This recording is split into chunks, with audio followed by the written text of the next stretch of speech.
হৈ গ'ল এখন সংসাৰ আপোনালোক সকলোৱে জ্ঞাত আজিৰ দিনটোত যেটো হত্যাকাণ্ডৰ বিষয়ে চৌদিশে চৰ্চা হৈ আছে ক'ব বিচাৰিছো উত্তম গগৈ নামৰ যিগৰাকী ব্যক্তি সেই ব্যক্তিগৰাকীক যেনেকুৱা ধৰণে লোমহৰ্ষকভাৱে হত্যা কৰা হ'ল সেই হত্যাকাণ্ডৰ কিছু শেহতীয়া আপডেট বৰ্তমান আমাৰ হাতত আহি পৰিছে প্ৰেমৰ বাবে পত্নীৰ প্ৰেমিক কন্যাৰ প্ৰেমিক আৰু আন সুপাৰী কিলাৰে মিলি হত্যা কৰিছিল লোমহৰ্ষকভাৱে হত্যা কৰিছিল ব্যৱসায়ীজনক ডিব্ৰুগড়ৰ ব্যৱসায়ী উত্তম গগৈক কেইবা লাখ টকাৰ বিনিময়ত হত্যা কৰা হৈছিল উত্তম গগৈক হত্যা কৰিবৰ বাবে প্ৰায় 10 লাখ টকা খৰচ কৰিছিল পত্নীয়ে 10 লাখ টকা খৰচ কৰি সুপাৰী কিলাৰ মাতিছিল পত্নীৰ আছিল পৰকীয়া প্ৰেমিক আছিল এই হত্যাকাণ্ডত অভিযুক্ত হৈ আছিল আৰু লগতে নৱম শ্ৰেণীৰ কন্যাৰ আছিল এজন প্ৰেমিক আৰু সেই প্ৰেমিক দুইগৰাকী প্ৰেমিকে মিলি লগতে সুপাৰী কিলাৰৰ সৈতে মিলি হত্যা কৰিলে অতি লোমহৰ্ষকভাৱে হত্যা কৰিলে উত্তম গগৈ নামৰ ব্যৱসায়ীজনক উত্তম গগৈ লোমহৰ্ষক ঘটনাৰ শেহতীয়া কিছু আপডেট বৰ্তমান সময়ত আমাৰ হাতত আহি পৰিছে সেই আপডেট এই মুহূৰ্তত আপোনালোকৰ বাবে সবিস্তাৰে লৈ আহিব বিচাৰিছো আমি জনাইছো এই মুহূৰ্তৰ এটা ব্ৰেকিং নিউজ যে উত্তম গগৈ হত্যাকাণ্ডৰ সন্দৰ্ভত শেহতীয়া কিছু আপডেট লৈ আহিব বিচাৰিছো ডিব্ৰুগড় আৰক্ষীৰ ক্ষিপ্ৰ তদন্তত ফাদিল হ'ল উত্তম গগৈ হত্যাকাণ্ডৰ ৰহস্য উত্তম গগৈৰ নিশংস হত্যাকাণ্ড সন্দৰ্ভত পত্নী কন্যাসহ 4 অভিযুক্তক গ্ৰেপ্তাৰ কৰিছে বৰবৰুৱা আৰক্ষীয়ে আৰু বিগত 25 জুলাইত সংঘটিত হৈছিল এই চাঞ্চল্যকৰ হত্যাকাণ্ডটো 25 জুলাইত ৰাজ্য কপাই যোৱা হত্যাকাণ্ডটো সংঘটিত হৈছিল উত্তম গগৈৰ পত্নীয়ে বাৰে বাৰে অস্বীকাৰ কৰিছিল উদীয়মান ব্যৱসায়ী উত্তম গগৈক হত্যাৰ প্ৰসংগ পত্নীয়ে স্বীকাৰ কৰা নাছিলে আৰক্ষীয়ে বাৰে বাৰে উত্তম গগৈৰ পত্নীক হত্যাকাণ্ডৰ কথা স্বীকাৰ কৰিবলৈ কৈছিল কিন্তু পত্নীয়ে সেই কথা স্বীকাৰ কৰা নাছিল অৱশেষত ৰহস্য ফাদিল হৈছে কিন্তু মুঠেই হত্যাকাণ্ডৰ কথা স্বীকাৰ কৰা নাছিল উত্তম গগৈৰ পত্নী ববি গগৈ কিন্তু প্ৰথম অৱস্থাত স্বীকাৰ কৰা নাছিল আৰু তেতিয়াই আৰক্ষীয়ে উত্তম গগৈৰ পত্নীৰ মোবাইল ফোন চাবলৈ বিচাৰে পত্নীৰ মোবাইল ফোনটো যেতিয়া চেক কৰাৰ পিছত ভিন্নতা ক্লু তেওঁলোকে পায় তাৰ পাছতে ফাদিল হৈ পৰে লোমহৰ্ষক হত্যাকাণ্ডৰ চাঞ্চল্যকৰ তথ্য কেইবাটাও চাঞ্চল্যকৰ তথ্য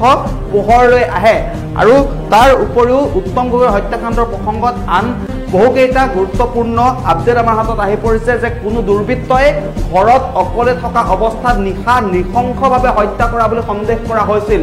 আৰু মৃতদেহটো উদ্ধাৰ হোৱা কোঠাটোৰ বিভিন্ন সামগ্ৰী চেদেলি ভেদেলি অৱস্থাত পৰি আছিল সেই যেটো মৃতদেহ উদ্ধাৰ কৰা হৈছিল পুৰণি কোঠাটোৰ সামগ্ৰীসমূহ চেদেলি ভেদেলি হৈ আছে আনকি মৃত চেংকাই অৰ্থাৎ উত্তম গগৈৰ আন এটা নাম আছিল চেংকাই উত্তম গগৈৰ এখন কাণ পৰি আছিল বিছনাৰ তলত কাণ এখন কাটি বিছনাৰ তলত পেলাই দিয়া হৈছিল আৰু আজি পুৱা বৰবৰুৱা আৰক্ষীৰ জালত পৰে উত্তম গগৈৰ পত্নী ববি গগৈ নৱম শ্ৰেণীত অধ্যয়নৰত কন্যা আৰু কন্যাৰ প্ৰেমিক আৰু এই হত্যাকাণ্ডত আৰু দুজন লোক জড়িত থকাৰ সন্দেহ প্ৰকাশ কৰিছে ইতিমধ্যে আৰক্ষীয়ে ইতিমধ্যে সন্দেহ প্ৰকাশ কৰিছে আৰু আৰক্ষী সূত্ৰৰ পৰা জানিব পৰা মতে পত্নী কন্যাই 2 সুপাৰী কিলাৰক পুনৰ গহনা আৰু কেইবা লাখ টকা দিছিল হাফ প্লেট দেখুৱাবলৈ অনুৰোধ জনাম ফুল প্লেটত কিছু শুধৰণি প্ৰয়োজন আছে আমি জনাইছো এইগৰাকী হৈছে উত্তম গগৈৰ পত্নী অতি নিশংসভাৱে হত্যাকাণ্ড সংঘটিত কৰিছে উত্তম গগৈৰ পত্নীৰ সহিতে আছিলে জীয়ৰী আছিলে পত্নীৰ প্ৰেমিক আছিলে আৰু পৰকীয়া প্ৰেমৰ বাবে এই ঘটনাটো সংঘটিত হৈছে আৰু ঘটনা সন্দৰ্ভত ইতিমধ্যে গ্ৰেপ্তাৰ কৰা হৈছে পত্নী ববি গগৈ নৱম শ্ৰেণীত অধ্যয়নৰত কন্যাক গ্ৰেপ্তাৰ কৰা হৈছে দীপজ্যোতি বুঢ়াগোহাঁইক গ্ৰেপ্তাৰ কৰা হৈছে আৰু গৌৰাংগ পাত্ৰক ইতিমধ্যে গ্ৰেপ্তাৰ কৰা হৈছে ৰাজ্যক উপাই যোৱা এটা নিশংস হত্যাকাণ্ড ডিব্ৰুগড়ত সংঘটিত হৈছিল ডিব্ৰুগড় আৰক্ষীয়ে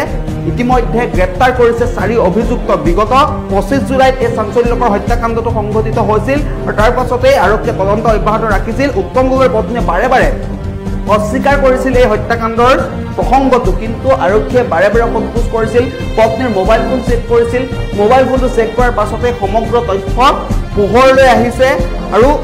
যেতিয়া মোবাইল ফোনটো চেক কৰিছিল মোবাইল ফোনটো যেতিয়া তেওঁলোকে নিৰীক্ষণ কৰাৰ পাছতে ভিন্নতা ক্লু তেওঁলোকে পায় আৰু কোনো দুৰ্বৃত্তই ঘৰত অকলে থকা অৱস্থাত নিশংসভাৱে হত্যা কৰা বুলি সন্দেহ কৰা হৈছিল উত্তম গগৈক আৰু মৃতদেহ উদ্ধাৰ হোৱা যেটো সামগ্ৰী যেটো কোঠা পুৰণি কোঠা সেই কোঠাটোৰ বিভিন্ন সামগ্ৰী চেদেলি ভেদেলি অৱস্থাত পৰি আছিল উত্তম গগৈৰ এখন কাণ পৰি আছিল বিছনাৰ তলত উত্তম গগৈৰ আন এটা নাম আছিল চেংকাই বুলি সকলোৱে চিনি পাইছিল উত্তম গগৈক অতি নিশংসভাৱে নিৰ্মমভাৱে হত্যা কৰা হৈছিল